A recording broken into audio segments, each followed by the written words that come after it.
وَاسْتَقْبِلُوا أَمْوَاجَ الْبَلَاءِ بِالدُّعَاءِ وَالتَّضَرُّعِ جب مصیبتوں اور اذیتوں کے طوفان تمہاری طرف منہ کھولے ہوئے آئیں تو اس وقت اللہ سے آہوزاری کرو، اللہ کے حضور دعا کرو، التجا کرو اور اللہ سے مدد مانگو۔ وہ بلاؤں کے رخ کو موڑ دے گا، وہ مصیبتوں کے رخ کو پلٹ دے گا تمہاری جانب۔ لیکن جب تم یہ مزاج نہیں رکھو گے تو مصیبتوں پر مصیبتیں آتی رہیں گی۔ حضرت موسیٰ علیہ السلام کے پیٹ میں درد کا احساس ہوتا ہے تو کوہ طور پہ چلے گئے، کیسے جلیل القدر نبی تھے، اللہ سے ڈائریکٹ رابطے تھے، اور جا کے کہا مالک میرے پیٹ میں درد ہو رہا ہے۔ اللہ اکبر۔ گھر کے نجی معاملے بھی رب سے ڈسکس کرتے تھے، اور کوئی جو ہے وہ ایسی چیز ہوتی وہ بھی رب سے ہی عرض کرتے تھے۔ کہا میرے مالک میرے پیٹ میں درد کا احساس ہو رہا ہے، دوائی کی پوری لینی ہے، تو وہ بھی جا کے کوہ طور سے رب سے ہی لیتے تھے۔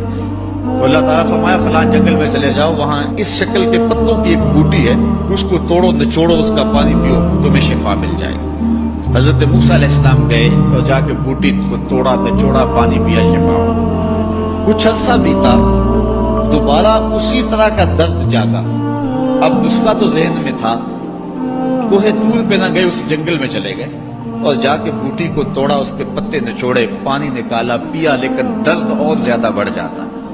پھر دوبارہ آئے کوہ طور پہ، کہا مالک میں نے اسی درد پہ دوبارہ وہی بوٹی کا پانی پیا ہے، لیکن درد بڑھ گیا ہے۔ کہا موسیٰ اب جو آئے ہو کوہ طور پہ پہلے ہی آ جاتے۔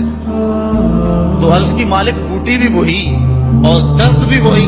فرمایا سب کچھ وہی ہے، لیکن پہلے میرا حکم تھا، اب میرا حکم ساتھ شامل نہیں تھا۔ شفا بوٹے میں نہیں رکھی، شفا تو میرے حکم میں رکھی ہوئی۔ اس لیے ڈاکٹر کے پاس جاؤ، حکیم کے پاس جاؤ، لیکن شفا اللہ سے مانگو، کہ شفا ہمیں دینے والا وہ ہے۔ وہ ایک وسیلہ ہے، ایک ظاہری طریقہ ہے۔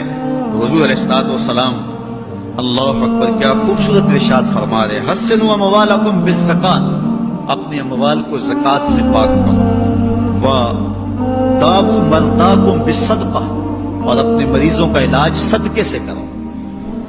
حضور علیہ السلام نے ارشاد فرمایا کہ بندہ کہتا ہے میرا مال، اس کے مال تین ہیں۔ ایک مال وہ جو اس نے کھایا اور ضائع کر دیا، دوسرا اس کا مال وہ ہے جو اس نے پہنا اور پرانا کر دیا، اور تیسرا اس کا مال وہ ہے جو اس نے آگے بھیج دیا۔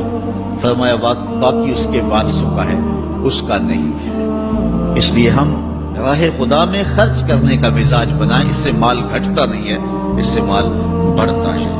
بلکہ جب راہ خدا کے اندر ہم خرچ کرتے ہیں تو ہمارا جو دوسرا مال ہے وہ بھی پاک ہو جاتا ہے۔ اللہ کے محبوب کا ایک فرمان سنیے جس کو حضرت حسن بصری رضی اللہ تعالیٰ عنہ بیان کرتے ہیں، حسنوا اموالکم بالزکات وداووا مرضاکم بالصدقہ واستقبلوا امواج البلاء بالدعاء والتضرع۔ فرمایا کہ اپنے مال کو، اپنے اموال کو زکات سے پاک کرو، اور اپنے مریضوں کا علاج صدقے سے کرو، اور جب مصیبتیں اور بلائیں تمہارا رخ کریں تو پھر دعا سے اور اللہ کے حضور زاری سے اللہ کی مدد چاہو۔ آج ہم صدقے کا مزاج بہت کم کر چکے ہیں۔ کسی زمانے میں ایسا ہوتا تھا کہ جب کوئی بیمار ہوتا تھا تو سب سے پہلا کام لوگ یہ کرتے تھے کہ صدقہ دیا کرتے تھے، ڈاکٹر کے پاس پھر جایا کرتے تھے، حکیم کے پاس پھر جایا کرتے تھے، سب سے پہلے اس کی جان کا صدقہ دیا کرتے تھے۔ صدقہ قضا کو بدل دیتا ہے، تقدیر کو بدل دیتا ہے۔ صدقہ سے اپنے مریضوں کا علاج کرو۔ اصل ڈاکٹر کے پاس جانا، علاج کروانا سنت ہے، اس کی ممانعت نہیں ہے، لیکن یہ بات ہمیشہ ذہن میں رکھیے گا کہ ڈاکٹر کے پاس دوا ہے، شفا نہیں ہے، شفا اللہ کے دستے کرم میں ہے۔ اس لیے جب بھی بیمار ہو جاؤ تو پہلے صدقہ کرو اور پھر ڈاکٹر کے پاس جاؤ، اللہ اس صدقے کی برکت سے ڈاکٹر کی دوا میں شفا رکھ دے گا، کیونکہ شفا تو اس کے حکم میں نا، چیزوں میں تو شفا نہیں ہے، وہ تو اس نے حکم جہاں دے دیا وہاں شفا ہے۔